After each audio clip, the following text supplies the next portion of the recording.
From the Middle is a founding member of Odd Pods Media.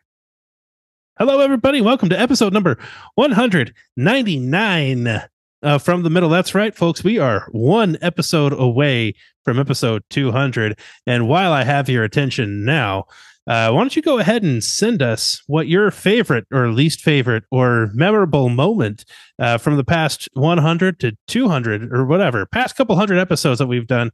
Share that with us, however you want to share it with us, so we can shout that out on our next recording. This week's recording, we're talking about our Easter weekends. Those we went. Dylan visited a rural king, which is sort of off-brand for him, and so he's got stories of that experience. We talk about how much we hate school fundraising, and Corey's daughter is driving now, and how we all feel about that situation. On the back half, we're talking about some Star Wars news and what we're streaming. We hope you enjoy it. We will see you also next week. Make sure to tune in for that 200th episode. And by all means, stick around and listen to this one too. We enjoyed making it. We hope you enjoy listening to it. Let's hear the music. Oh, for the love. Sorry, just clearing my Mountain Dew hole. I got my phone hole cleaned today. That's where you keep it? You're so cerebral and you're so developed and evolved.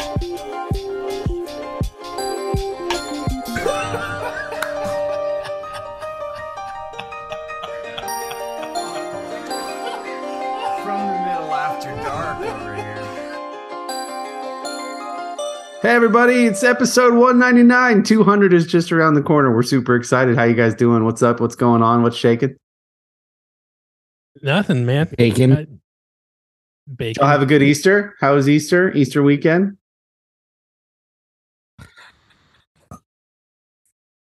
Okay, fantastic. I celebrated Easter Monday by taking down my Christmas lights. I haven't mowed yet, but I took down my Christmas lights today. It was a beautiful day here. And as I was up there taking them down, I thought, maybe if anybody asks, I can claim that there's like deep spiritual meaning behind me taking them down Easter weekend, right? Like they went up for Christmas, they come down for Easter. What day specifically did you take them down?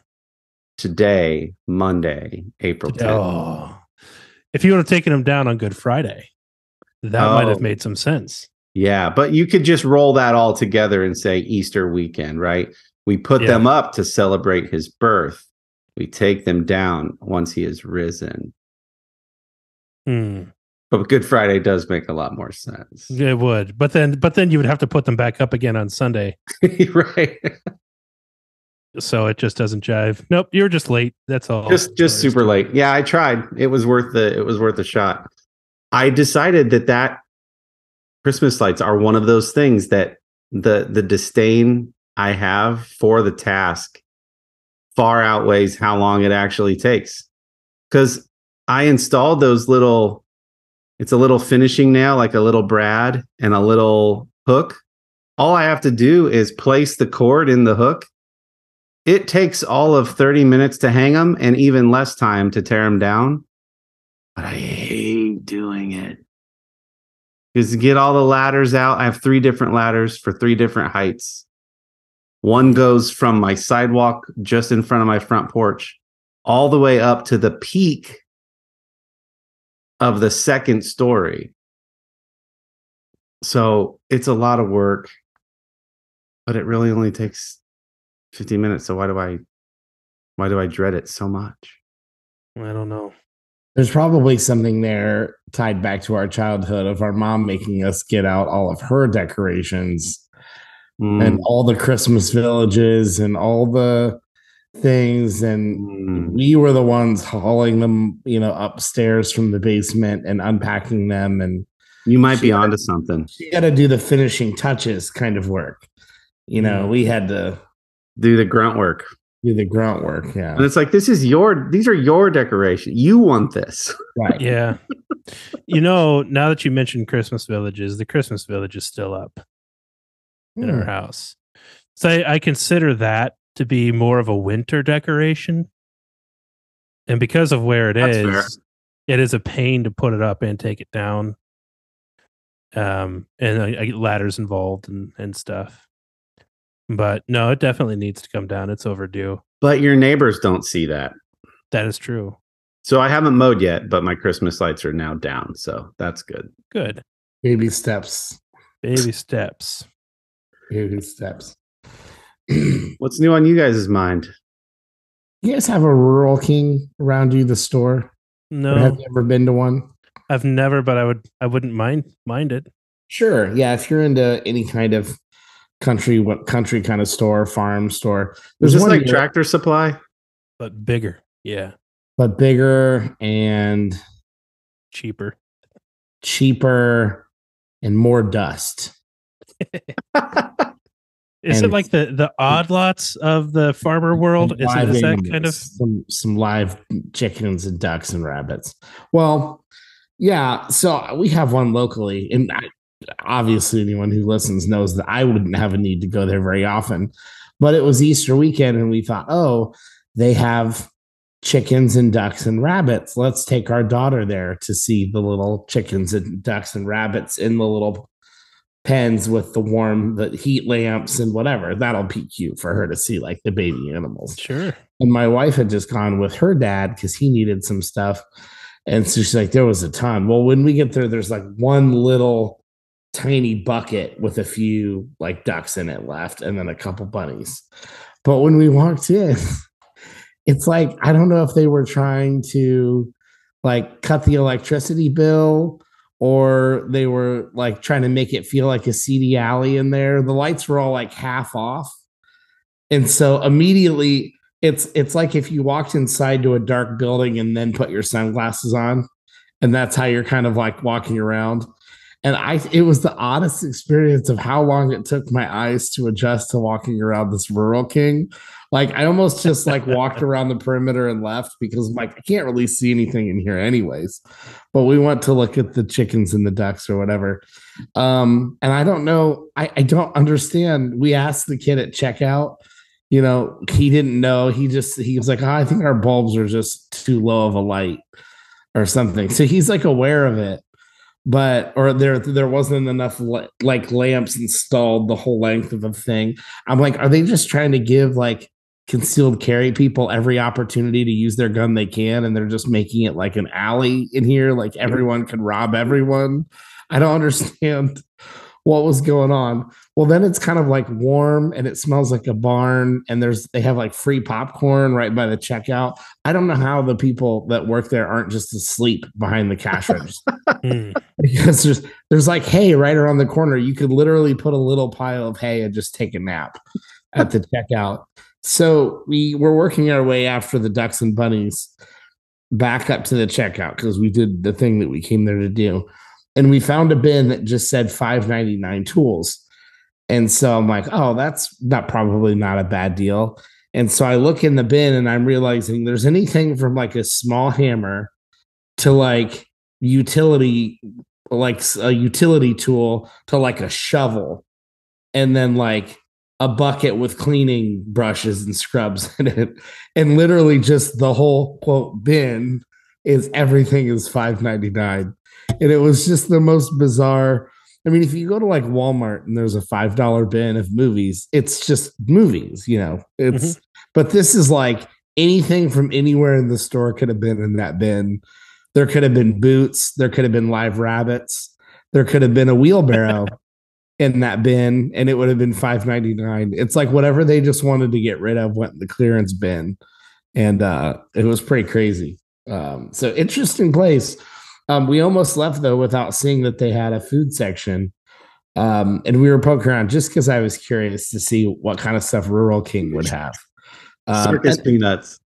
A lot of stuff you would expect, like lots of beef jerky, lots of mixed nuts, coffees, whatever. But they also had some stuff that like cheap or some off brandy. They had like moon pies that you could get. They had lots of caffeinated beverages. They had I found Frost Top root beer. I haven't seen that for a long time in like a 36 ounce bottle that was huge. They had Faygo Moon Mist. I bought one of those while I was there in a 24-ounce bottle because why not? And they had some Hers chips that were I had to buy them barbecue baby back ribs because I thought this is just going to taste like barbecue, but there's a chance that it won't. And if it doesn't, I want to know what they were gunning for. And so it was just a really fun experience. So if you don't mind that you might get shot or stabbed in a very low lit situation, check it out and go hit the food section. And I did try the chips if you're curious. I made it about 5 chips in and they tasted like sweet barbecue. And then one of the chips tasted like animal fat meat. And I went, okay, there's some rib flavor in here somehow. And they got it on one of these chips. One out of every 5. One every 5. Rind, like a pork rind type flavor? Kind of, yeah. But not, it's just something that was very distinctly not sweet barbecue. It was very, I'm like, this is very much a meat. Savory. A fatty, meaty something that on every 5th or 10th chip that you go, yep, there's the part that's the rib. I get it. So yeah, it's a fun experience. If you find one, check it out. I'm very interested in the lighting part of your story. I think it's very funny that how much the lighting can change the vibe of a place, right? So like normally if it's super well lit, it's like, hey, you want to buy a chick or a duck or a rabbit? And now it's like, hey, do you want to buy a chick or a duck or a rabbit? And then I started to think of places that are the opposite, places that they look really cool when they're dimly lit and dark, like dance clubs or bars. And then you see them with all the lights on at the end of a night and you're like, ooh, this place is really gross. Yeah. Yeah. And as we were leaving, a lady was walking in with the really big bug-eyed sunglasses still on. And I'm like, she's a goner. She's not going to make it in there at all. We were checking out and it was taking quite a while. We had hit credit. So we're like waiting on the machine and we're talking to the kid about the lights. And it's he commented that their credit card machines were kind of slow. And I'm like, it's fine. Sat there for another 40 seconds. Still hasn't it's not letting me tap to pay or insert my card to pay. He said, yeah, one time it took about 20 minutes for the thing to flip over to actually let me press accept. And I'm like, that wouldn't be acceptable at any retail store in the world except a Rural King. They need to get their crap together at Rural King. Yeah, it was wild. What a trip.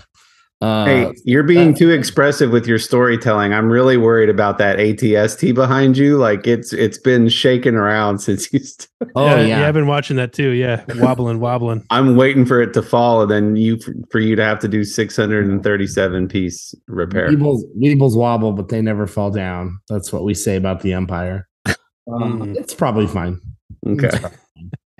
So that's what I got. Check out your local Rural King. But that did make me think of a question as I was trying some of these snacks and drinks that we got. I still really enjoyed the Moon Mist, although it had been a very long time since we'd had it. I remember at one point during our childhood, some store somewhere, I think it was a Save-A-Lot or something, had Faygo soda 2 liters so cheap. They were like 30 some cents that we probably had about 30 of them in our garage. Just lined up, in rows of 8 or 10 or something. There were so many because they were so cheap. We had like the blue raspberry Faygo and the peach and the and so I had this very nostalgic moment when I tried the Faygo Moon Mist that I thought, yeah, that's the one on the far right was exactly what it was. So I had this sort of nostalgic moment where I knew it wasn't Mountain Dew and I knew it wasn't supposed to be as Mountain Dew, but I still thoroughly enjoyed it. Do you guys have any knockoff products that aren't as good, but you don't even care? You enjoy it almost as much? Is there anything like that, like brands that you would regularly buy, or candy or soda or? There's in our my hunt, for sparkling water. I don't even know the Aldi brand of flavored sparkling waters Mm-hmm. became a family favorite. Pure It's like Aqua, called Bella like V. Bella V, yeah. And so we go through a lot of that in our household. So that's one. Another one is at Kroger, they have the private select brand stuff. Right. And a lot of that is really good. I recently got some beef jerky, private selection or private select. I don't know which one it is. Beef jerky. One of them was a carne asada flavor, and another one was Korean barbecue. And both of them amazing. Yeah. So I highly recommend those because I mean to get like the name brand stuff is super expensive. Jerky is just way overpriced, generally speaking. Yeah.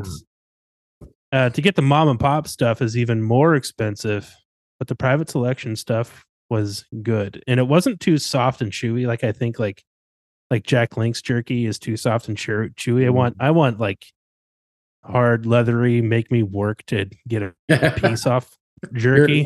You're a dog gnawing on a bone in the corner. Exactly. I'm a dog gnawing on a bone. That's what I want to be when I'm eating jerky. And this didn't meet that, but it was better than Jack Link's. So that was that. I think anyone from our part of the country too is also familiar with the Amish who like to have knockoff versions of every candy in little plastic containers with a singular sticker label on top that tells you. And instead of peach rings, it'll be like peach circulars. And it'll be something like that. So very common. I don't know if my daughter's ever had actual peach rings, but she's had the Amish peach rings lots of times and loves them. Yeah. Very easy to get the cheap knockoff Amish candies. So I agree. Private selection stuff from Kroger is very good. I flip it though and go, which are the things that no matter what, the knockoff is not as good as the main thing, and it's worth spending the extra money. Oreo, for example, right? The Hydrox or whatever, the Droxies or whatever they call them. Like, I don't care, whatever, whoever tries to do Oreo cookies, great value, twist and shouts. Sorry, like there's a couple things that I just won't budge on. But generally speaking, the private selection stuff is great. I'm that way with ketchup and mustard. No knockoff ketchup or mustard will ever be as good as French's mustard and Heinz ketchup. No Hunt's ketchup nonsense. No Hunt's nonsense.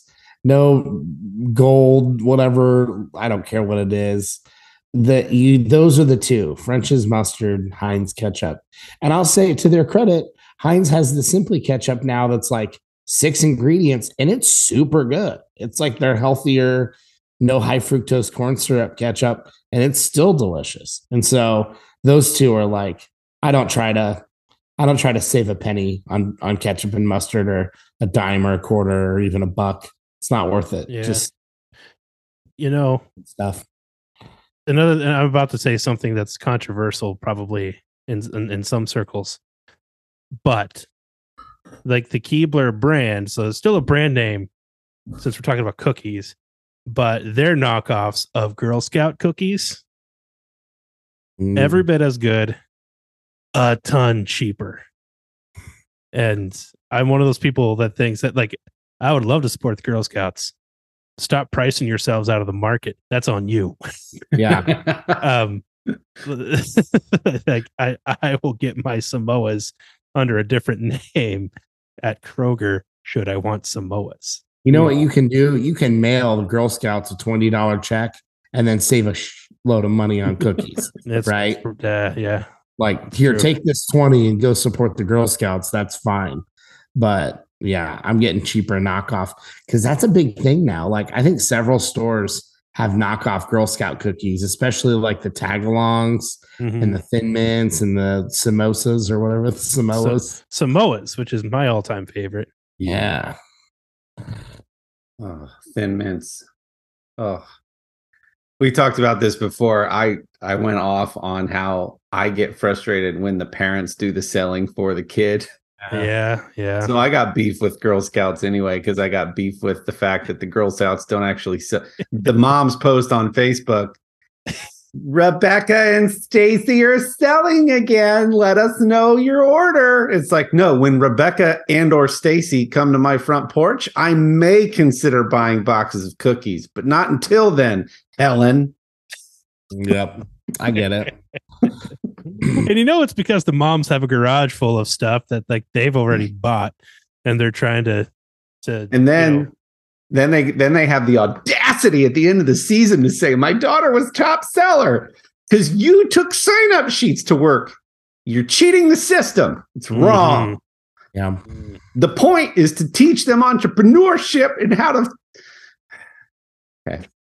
Well, I'm not sure that that's the point. Well, it's part of the point. It's to raise money, and they need to learn fundraising. They need to learn how to talk to adults and place orders and be responsible with fulfilling the orders. Yeah. Man. Like school fundraisers or something that I don't know if we've talked about it or not, but school fundraisers, generally speaking, irk me. I feel like they're taking advantage of kids. They're dangling prizes in front of their noses and then making their parents the bad guys. And the premium. I don't like it one bit. I've told my kids, like, hey, don't expect a whole lot from us when it comes to these things, because I think that they are very much taking advantage of children. And I don't like that they're doing it. And when you buy a bouquet of the flowers or a bucket of cookie dough, you pay, like you just said, 2-3 times what that would cost you. Yeah. And they think they can get away with it because, like I said, I think they're taking advantage of the innocence of children. I think that's what they're doing. Yeah. And at some point, like, if in the terms and conditions of all this, it's like, hey, we're partnered up with, whatever pizza place, we're going to give the kids, you're going to pay, because we did an at-home pizza kit once. We felt like at least it was like, cool, we'll take a couple pizzas and we're going to have dinner out of it, right? So like, even if we pay a little more, if the terms and conditions were like, hey, you're going to pay $15 for a medium pizza, but 30% of that goes back to the school. Okay, I understand, but it still feels it's like the school will get 5% or 3% of every. I'm like, no. I'm paying 800% more than the item costs, and you're giving 3% back to the school. That does not the school. I'll just write a check to the school for the amount of money, and they can just have that as part of the fundraiser. Like, because the item feels like the ripoff, not helping the school. Do you know the ones I liked back in the day, coming from a small town where there was like local businesses? It was like the plastic card that had the grid on the back of the savings that you got from the local pizza place, the Hardee's, the local ice cream shop, the florist, the whatever. And it was like, boom. Yes, that one. I like that one. And it goes. I love this idea. Yeah, it goes to the athletic boosters or the music boosters or a specific sports team. I love that because it's like, I'm going to go do those things anyway here in town. So if I know that a little bit of it goes back to the football team, I'm cool with that. I love that. Yeah. Keep that up, schools. Yeah, we bought one of these for the first time last year, and we used it so much that we knew it was going to pay for itself. And so just for convenience, we bought 2, one for me, one for Amy to carry around. Yeah. And I love it. Yeah, because then all the kids, all the adults and kids or whatever go around to these businesses and just have to say, we're putting together a discount card to raise money. What kind of discount would you be willing to put on the card for anyone who buys it? And then the businesses get to decide what they want to do. The kids just sell the card with all the different discounts on it. The best thing you can do is try to get a good local couple favorite restaurants on there. Like, you'll save, there was a big one where we grew up. It was like one of the best pizza place in our small town. And it was, if you bought a 14-inch 3-item pizza, you got a 14-inch one-item pizza free. So it was like the most popular place in town was willing to offer a deal. And we knew we're going to make our money back in pizza alone. Like by next week, whatever else is on the card is a bonus. But that's what the pizza place wanted to offer. And it was the deal that they wanted to do. So that to me, I agree. Like doing that, putting that card together with the savings thing. It's smart. But it's fall time. They got the mumpkins. It's a pumpkin filled with mums, and you're going to pay 4 times what you would pay at the local greenhouse for mums. Yeah.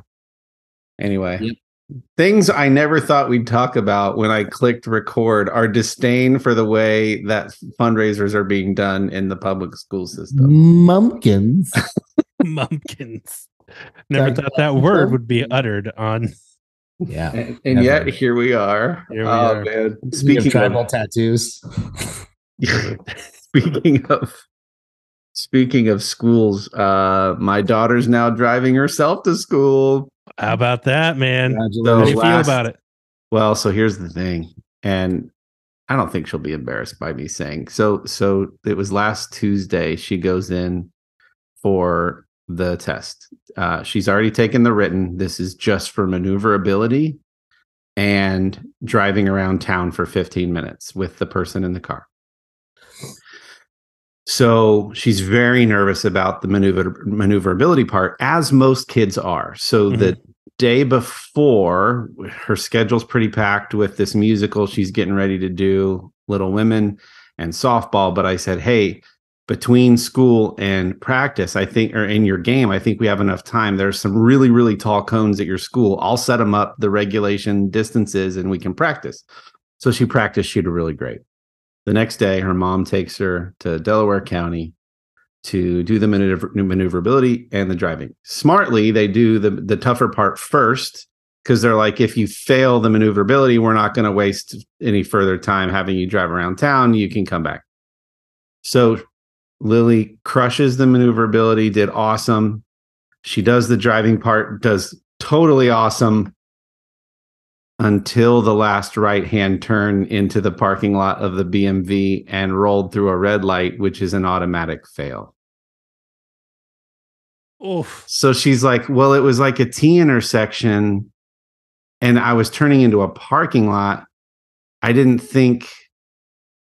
And the lady's like, yeah, it's a red. You still have to stop at the red and then you can turn into the parking lot. So she's devastated and embarrassed, right?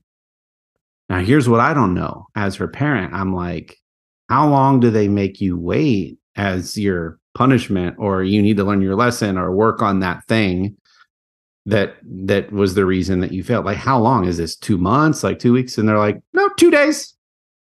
So Sherry's like, great. Can I reschedule now that I'm here? Our daughter's very upset and emotional about failing, right? But now Sherry has to schedule again. And they're like, yeah, but we're booked up, so it's going to be a couple weeks, but you can do it in Marion at the BMV there. So 2 days later, she goes. Now, the cool part is, because she already passed maneuverability with flying colors, she didn't have to do that part again. Nice. So this past Friday, she does 15 minutes of driving. The lady, they get back to the parking lot. She's like, now, just so you know, you got 5 points off for this and such a thing. You got another 5 points off for this and such a thing. But she didn't tell Lily whether she passed or failed. She's like, so Lily already has this traumatic experience from a few days prior. So she's waiting for the lady to be like, and the grand total comes to, because you have to get at least 75 points. And she's like, but you still passed. Congratulations. So, yeah. Man, it is so weird to see your 16-year-old in a car by herself leave the house and pull out.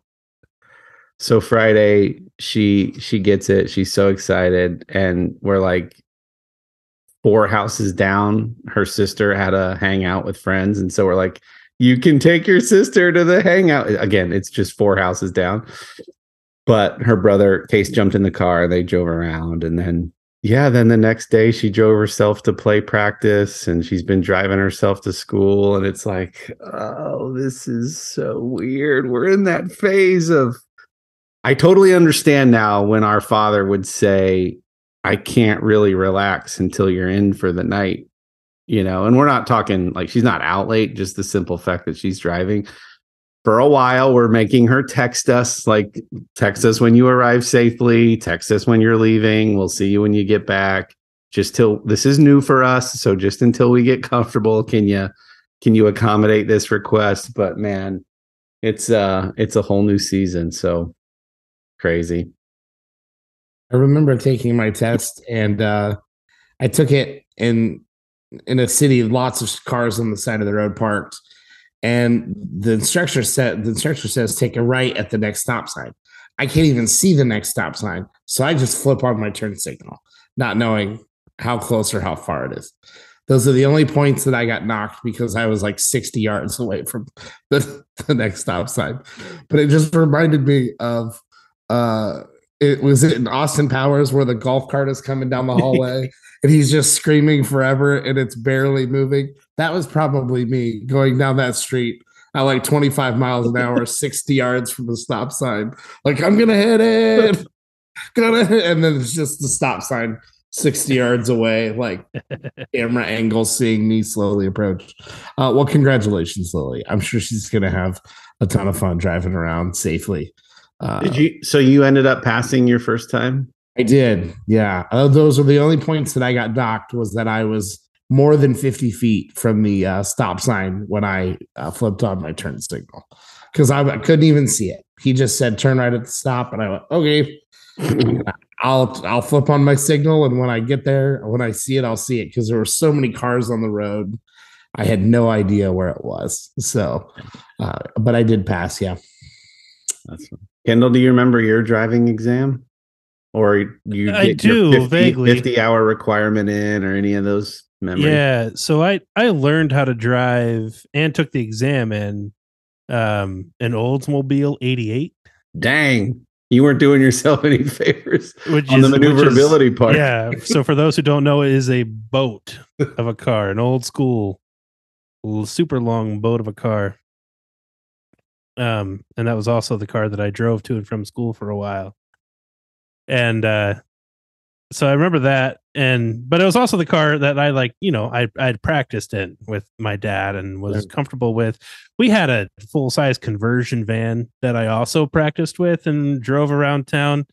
So the large vehicle thing is something that I was used to by the end of that 50 hours. I was going to say, you basically were a truck driver before you got your license. No, not a truck driver at all. I want to give full respect to truck drivers. I wouldn't be able to do that, but I can maneuver a van and I can maneuver a boat of a car. Thanks to the vehicles that I had access to when I was a kid. Yep.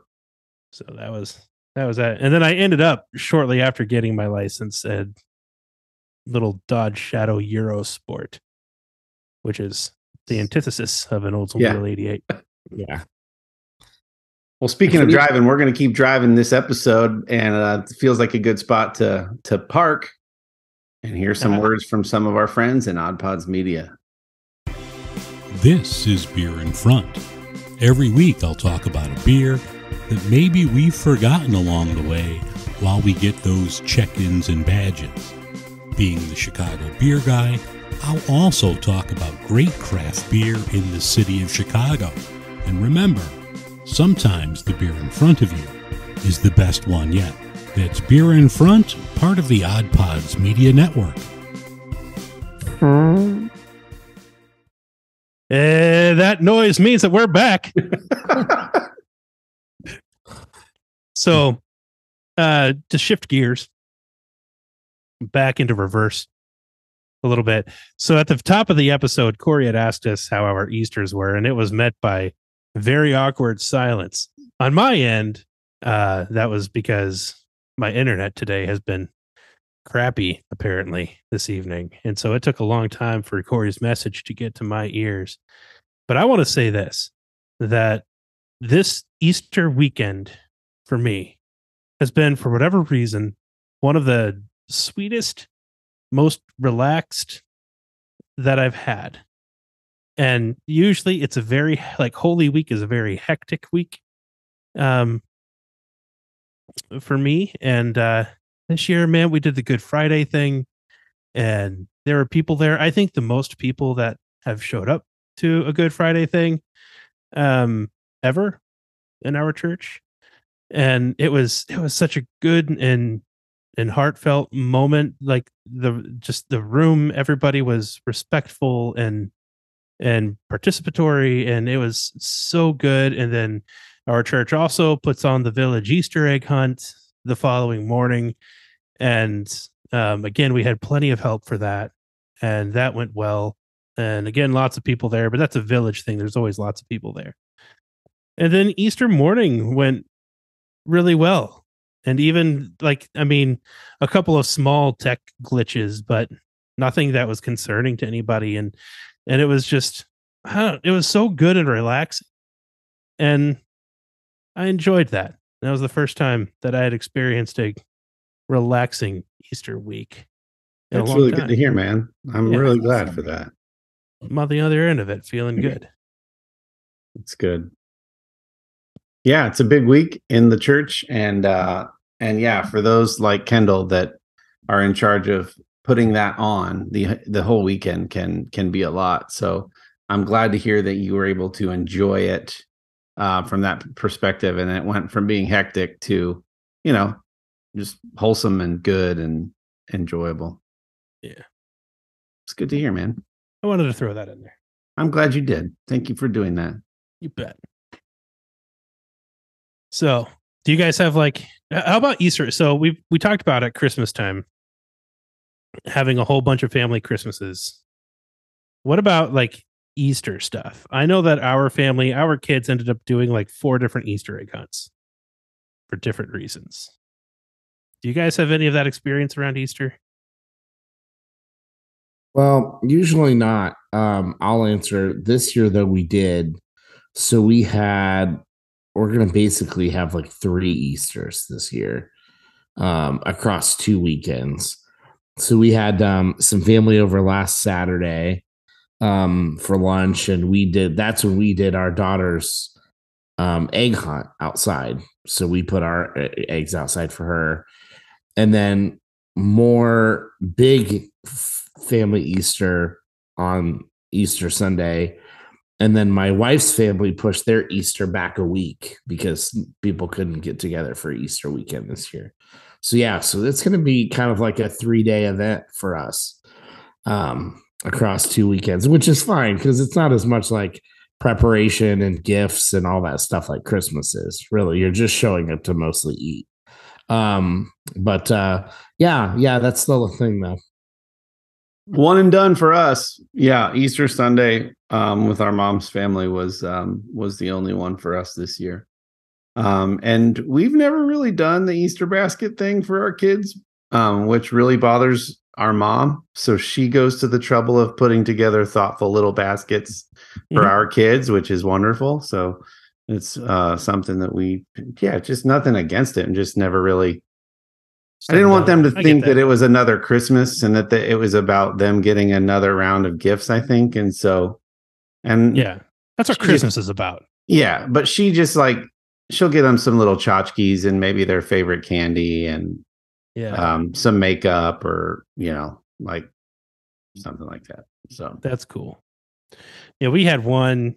Well, my kids did the one in the village on Saturday that I was talking about, and then we had one at my parents' house with my family on Easter Sunday, and then another one with at our a complicated one. Amy's parents wanted to put on an Easter egg hunt for the kids, and so last time we saw them, they sent home with Amy a basket of eggs for us to do an Easter egg hunt. And so we did one and had to follow our kids around with a phone so that they could see it happening. So we did that whole thing, which was good. Actually, I think that was the most fun of all of the ones that we did. And then on Easter morning, we put together Easter basket-ish kind of things for them, little gifts and stuff, and set those out for them on Sunday morning. So We did all of that stuff. And it had occurred to me by the time we did another Easter egg hunt, like the third one, that I was like, we're doing a lot of this kind of stuff. So I'm just curious if it was just us.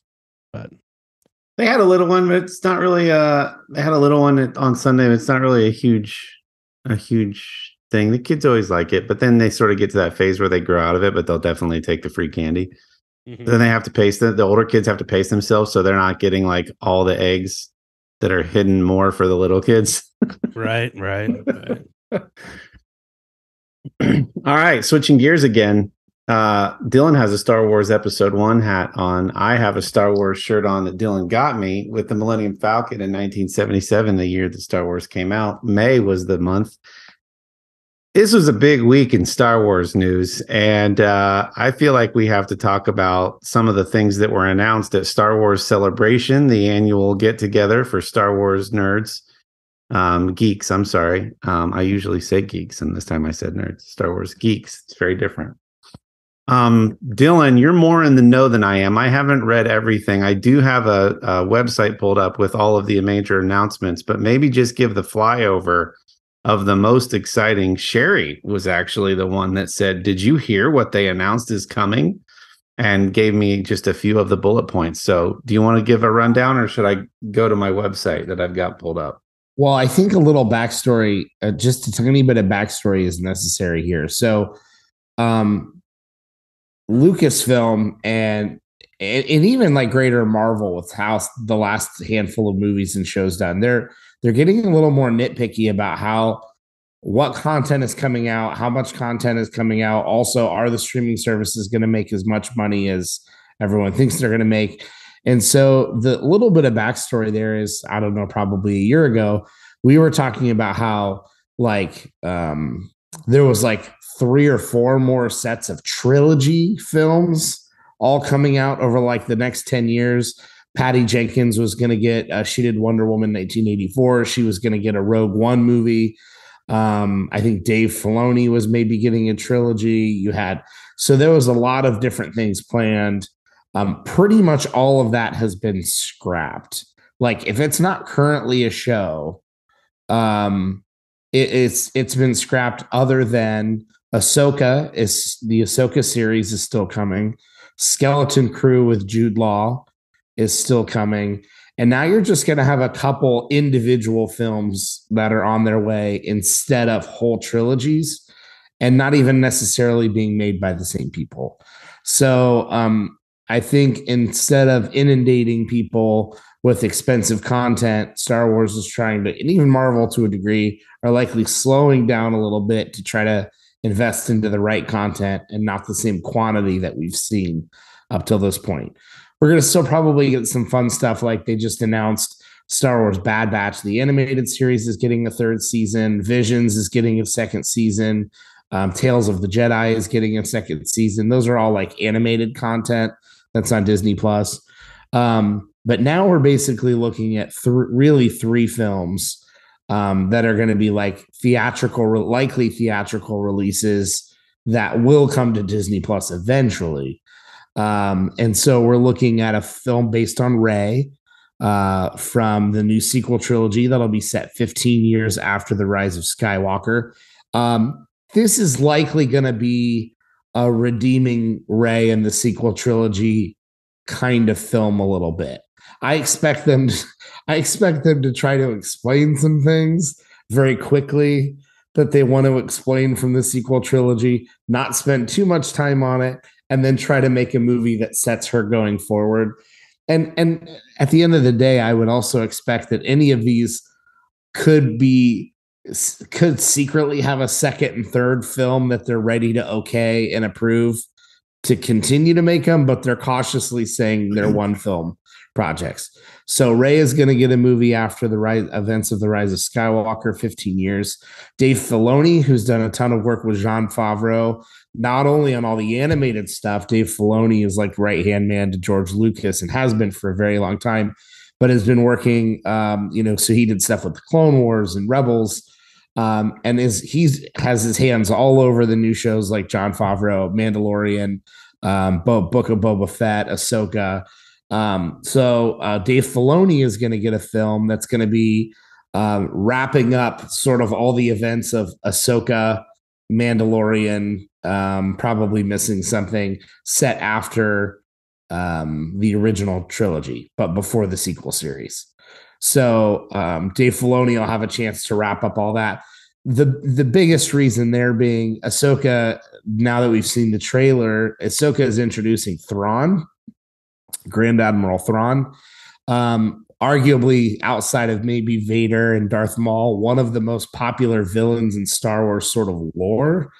And there's a couple really big storylines that he had in the books that they're likely going to flesh out in Ahsoka, Mandalorian, the next season of Mandalorian, and into this live action film with Dave Filoni. So those are two of the three films. The last one is set something like 25,000 years before the original trilogy, and looks at what they're saying is like the dawn of the Jedi, and the beginning of the Force. And I don't know if they literally mean the beginning of the Force or they mean the beginning of when people started to notice how to interact with the Force. And I'm blanking on the director for this. It's going to be, he just worked on something else really big, but he said his inspiration for this is going to be like the 10 Commandments and, what was it? Like two really old classic biblical religious films, the 10 Commandments and something else. Ben-Hur, something like that. So big, grand. So fans are a little cautious there. Most fans, they're excited to see events not tied to a Skywalker, but they're like, don't find a way to just make up that the Force started existing. Like the Force can just be mysterious and can always exist. But if you're talking about the Dawn of Jedi, it can be a story based around the first people who start realizing that it exists and start figuring out how to interact with it. That could be interesting, but don't go back and feel like you literally need to create the Force, like, like a story about Jesus being born. You don't have to do that. There was nothing with the Force, and then boom, the Force became a thing. So I think there's some caution. There's no caution around Dave Filoni's project. I think there's some caution around the early project there in the timeline. And I think people are mixed on Rey's movie. I think most people recognize that the sequel trilogy was not Rey's fault. She's a great actress. She's an interesting character. And so they want to see a film, but maybe aren't super interested in that era. So that's kind of what's coming, at least the biggest stuff. And of course, I'm excited cautiously optimistic about all of it. I just like more Star Wars. I want to pick at a few things. So the people first start using the Force, or the dawn of the Force and the dawn of the Jedi. Is that the Acolyte, or is the Acolyte a different thing? Oh yeah, the Acolyte is that's a Disney Plus series. So the big announcements were the 3 standalone films. Acolyte is going to be sort of there's a period. There's the Old Republic and the High Republic, and the Acolyte is sort of the rise of the Sith. They described it, Kendall, get this. They described it as Frozen meets Kill Bill.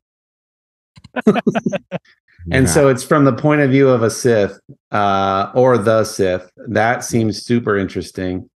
Yeah, I think a lot of people are interested. There's so many dark or morally ambiguous characters throughout the Star Wars expanded universe that they want to see they want to see more rooting for the bad guy kind of thing. Kind of, like like Dr. Gregory House kind of stuff. This whole time with Boba Fett a little bit. He's a bad guy, but people like to root for him.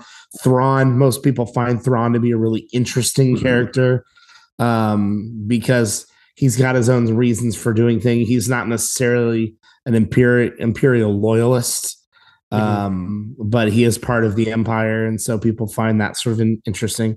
So yeah, Acolyte will be a Disney Plus series that'll be live action, and Ewan McGregor reportedly really wants to do season 2 of Obi-Wan, Kathleen Kennedy has said that is not actively in development. So remains to be seen whether he'll get another shot at playing Obi-Wan. It's hard to imagine that they would keep telling Ewan McGregor no.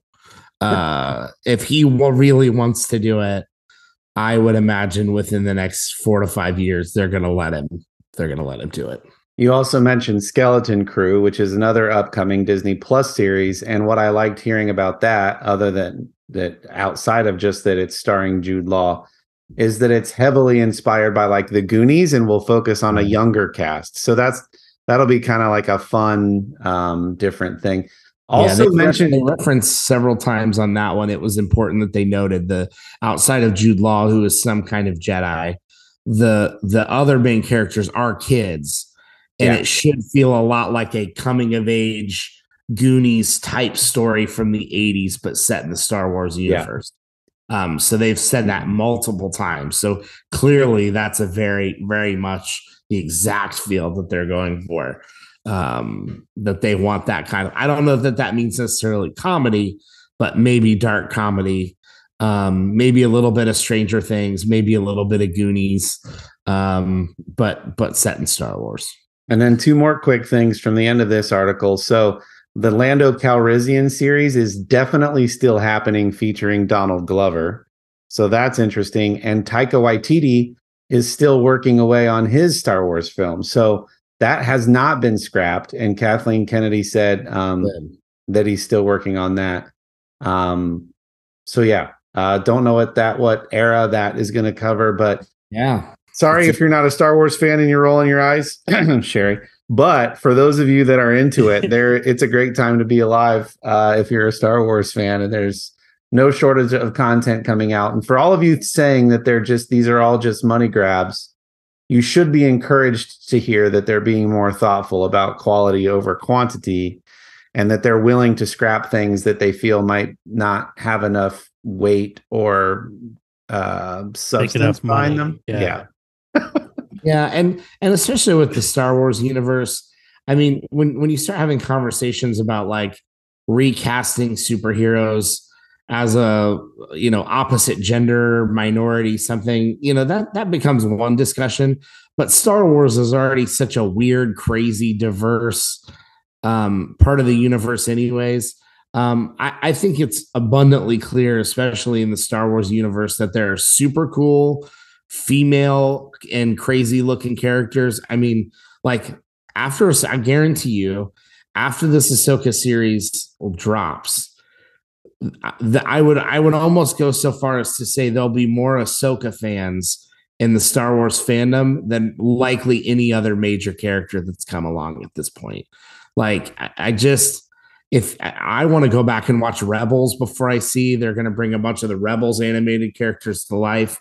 And so I don't think it has anything to do with like interesting, cool female or weird characters. I think Star Wars already has that in spades.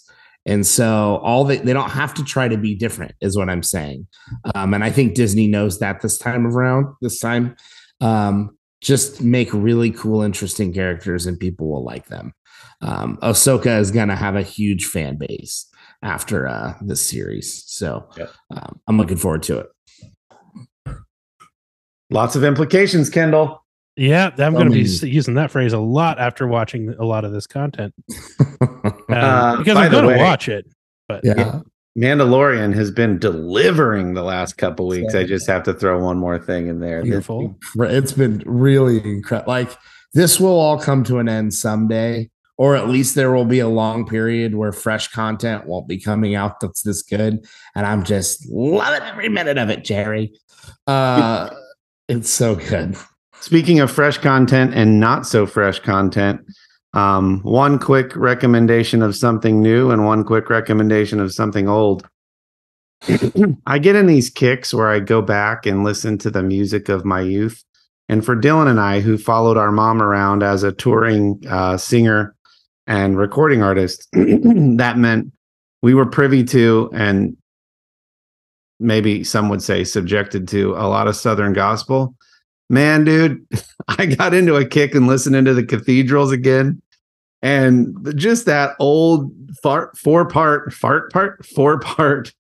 Southern gospel harmony transports me back to being a kid and these like old like Sunday evening special music gatherings that they would have, not revivals, but what they would have, every church would have a special night of music, and there'd be the local Southern Gospel Quartet or groups that would sing. And Dylan and I would be playing Army Guys or playing on our Game Boy or crawling under the pews of some random church somewhere in a tri-state area, hearing this music and learning how harmony works. And the Cathedrals, man, they just take me back there. So I've got Case hooked on it now to the point where he's asking for the Cathedrals, the Gaithers. He wants to hear songs by the Happy Goodmans, if you know who those people are. So like all these old like 60s, 70s, 80s Southern gospel and gospel quartets. And then it gets into like the newer guys like Ernie Haas, who sang with the Cathedrals and then has his own group called Signature Sound. Like these like schmoozy, and they have like jokes that they do and little skits, not skits, but pre-planned little jokes at each other's expense that happen between songs, and it becomes like a whole thing. Ugh, I have spent hours watching that on YouTube. So there's something old, something new. You guys know I'm a big Adam Savage fan. I won't shut up about him. Somebody that he talks about is another maker by the name of Jimmy DiResta. Jimmy DiResta has a very, very good YouTube channel where he makes all types of things. He does restorations, he does carpentry work, he does builds and things. But Jimmy DiResta now has his own show on Netflix called Making Fun. So a little bit about him. He was a toy designer in New York and was in downtown Manhattan and making toys, and as a professional toy designer decided that he no longer wanted to live in the city. He no longer wanted to make toys, and the ultimate customers of which were kids. He didn't really like kids all that much. So he bought a farm in upstate New York, built a huge shop, and now has a show where these kids come on, much to his chagrin, and pitch him their ideas for crazy inventions or things to be made. And so Jimmy and a cast of other builders and makers and engineers and people who have different specialties listen to the kids present ideas, and then they'll take on one of the projects to be made on this show on Netflix. It's rated PG. It's really fun. It's like a mix of Mythbusters meets your favorite DIY or making show. And Jimmy's kind of like playfully mean to the kids the whole time, like telling them that their ideas are the worst he's ever heard and things like that. But it's really fun. The first episode, they make a 12-foot T-Rex that dispenses tacos. And so it's just fun. I recommend it for good family time. And it's a fun blend of like a creative, I don't know, something where people are making. And I'm envious of his shop in upstate New York. It's huge, and he has every tool imaginable, and it just looks really fun. So those are my recos for what I've been streaming. Very cool. So I know the watching people make things on YouTube can cause rabbit trails. Oh, like no other. There's so many interesting creators, and they all recommend each other too. Like they do. They're like one of Adam's favorite ones is a guy who restores watches, and they zoom way in on these overly detailed, very old turn of the century watches and like repair them and manufacture replacement parts to fix them. And I mean, you can get really in the weeds on the making, the restoration, the DIY stuff. Oh, it's like whatever, what was that vein called of the listening in it? What was the acronym that went viral like a year or two ago for the ears? It was like ASMR, whatever that is for your eyes. Like, yeah, just like the beauty of watching a craftsman do their craft and do it efficiently and well. Mm-hmm. And sometimes they talk over it and sometimes they don't. And the smartest YouTubers now, I've learned, they'll have one where they're giving you a play-by-play of what they're doing. Then they have another one that's the ASMR version where you're just watching and getting the sound effects of them tinkering. Yeah. So they'll release 2 different videos. And I'm like, that's fun. Beautiful. So I've been continuing my indulgence into short documentary series Yeah. found on Netflix. So I've watched several of them now. I know I talked about the Malaysian flight one last week. Yep. This week I watched Pepsi, Where's My Jet? Yes, that's in on my queue. Netflix. Yeah. And like I did not really know what to expect. Apparently the whole world was aware of this court case that happened. I was not. So for me, this was a brand new story. Where like back in the 90s, if anybody remembers, Pepsi had their big Drink Pepsi Get Stuff campaign. Heck yeah. And the commercial that they used to launch that campaign is showing this like suave, cool, like high school-ish kid.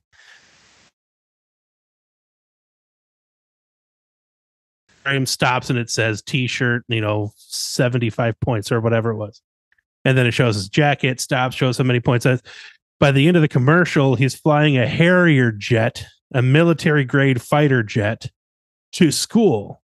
And then it says, the frame stops and it says Harrier jet, like brand name, Harrier jet, 7 million points. No disclaimers on the commercial.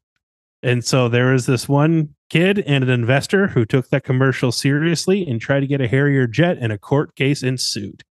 And so that's what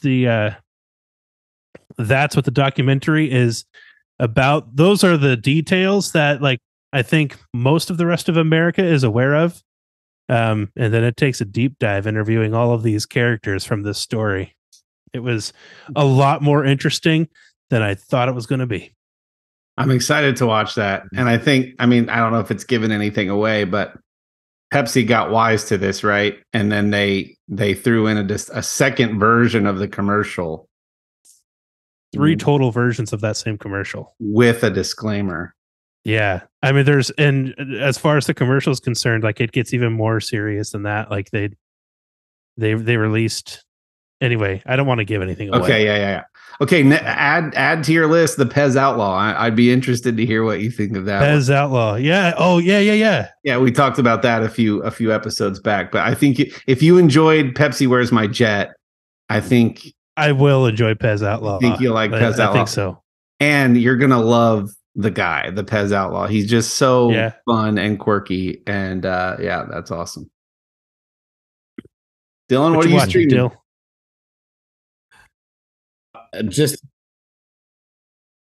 Man, I don't know if it's my internet or yours. Are you guys? Is mine? I think it was yours, but we've got you now. It was yours, but you're back. Okay. Well, I'll just double down on the Gaithers and all that stuff. We at least every couple months we have a night where we spend hours just watching that kind of stuff on YouTube. And we were at the family thing, and somebody said, "I don't know what your daughter's trying to tell me. She's saying Gaither light." And I said, she probably means Gaither night, because every couple months we just sit and watch hours of like that kind of stuff just for fun. It's very, to your point, you can't watch that and be in a bad mood. Like you can't, there's no way at the end of it, you watch 2-3 hours of their funny little jabs and their performances and how enthusiastic they are. And even with the Gaithers, one thing specifically that like, you catch them doing over the years, when somebody sings a solo or a really hard part, you'll notice the other ones be physically excited for them, or they'll pat each other on the back after a certain part, and none of it feels like they're competing against one another. They're always just constantly like pumping each other up and slapping each other on the back and showing their enthusiasm when somebody hits a certain note or whatever. And like, you can't be mad watching it. It's too nice. They're too good. I love it. This is where we have to be off the reservation, because I don't know that there are any other 30 anythings. No. There aren't.